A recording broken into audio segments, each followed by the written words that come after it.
Hello, in this video I'm gonna show you how to record a video on GoPro Fusion 360. To record a video, make sure you are in the video recording mode.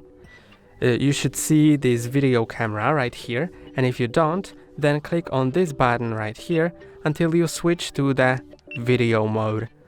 So let me switch. Now I'm in the video mode. And now you can place your camera however you want and click on this button right here to start recording. So now I am recording.